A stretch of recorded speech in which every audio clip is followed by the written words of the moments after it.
Hi. The holidays can be hard whenever you're suffering from chronic health problems. I know that firsthand. I expected to feel awful every year of the 15 years I was disabled from interstitial cystitis, fibromyalgia, and severe neuropathic pain. Here are my top 5 ways for surviving and enjoying the holidays, even whenever your health is impaired. Number 1, lowering your tidiness standards or getting some help with the cleaning. The last thing you want to do is flare yourself up before the event even begins because you went on a cleaning frenzy to try and prep the perfect house for your guests. If you have some cleaning to do, spread it out carefully over a couple of weeks, aiming for one room clean per day, or get some extra help with the place. If you feel too poorly, you can always move the event to someone else's house or just let the standards go down a little bit this year. After all, valued friends and family would much rather you were happier in a dirtier house than you were feeling miserable but the carpets looked great. Number 2, having food on hand that won't flare you up. You need to have foods that work for you, even if that means eating differently from the other people around you. There are a lot of really delicious options out there for even restricted diets like an autoimmune protocol now. I'll put some of my favorites in the video's description. To avoid overexertion with cooking, you can always prepare ahead or have some pre-prepared foods on hand, or even have a potluck where your guests bring some dishes for you. Also, ask for support to not indulge in the foods that aren't good for you.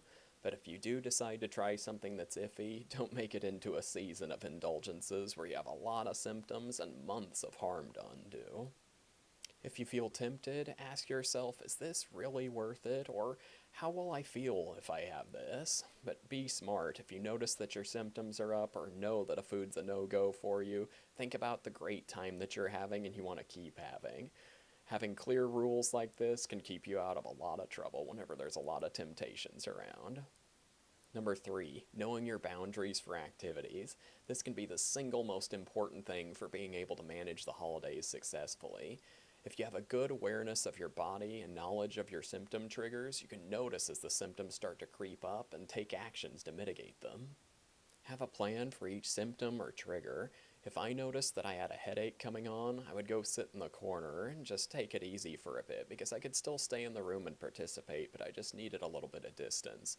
But if I noticed the neuropathic pain coming on, I knew I needed to go and do some deep breathing in the other room for about 5 to 15 minutes or even take some CBD. I help my clients build a complete toolkit to deal with all their symptoms and triggers and to get to the root causes of their health problems. To make this holiday season more manageable and to start the new year off right, I'm offering initial health consultations at 25% off from now until January 14th, 2023.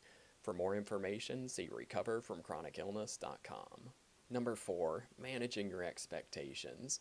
Now that you have a chronic health problem, you have new limitations and boundaries. Acceptance of this can relieve your stress and make the event so much more enjoyable for you. You can remind yourself that it's okay to scale things down. Just attending this event can be a major accomplishment and such a good time for you.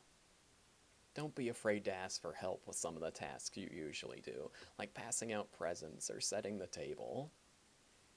Often just taking a task or two off your plate can make for a more interactive experience for everyone and give you the break to not overexert.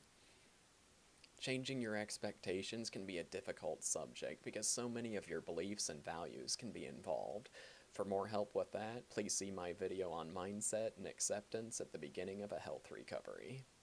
And don't expect the holidays to go poorly, or you'll be stressed and inflamed before the events even begin. If you prepare well and have a great time, you may feel better than you normally do, so wait and see how it goes. Number 5, managing the expectations of others. I've been the guy at the holiday party who's trying to smile but screaming on the inside because I didn't want to go take a rest break and make an awkward moment in front of company.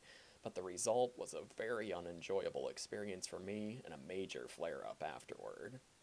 The irony of this situation is that most people will be very accepting of your situation if you just let them know what you're going through beforehand. I've seen doing this create a loving situation where your guests go out of their way to help you keep your needs first.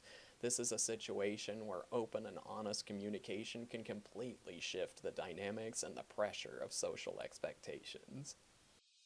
I hope these 5 tips make your holiday season more pleasurable and less symptomatic.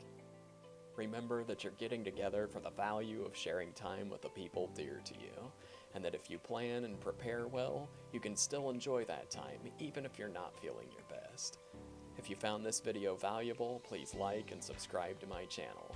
Happy holidays!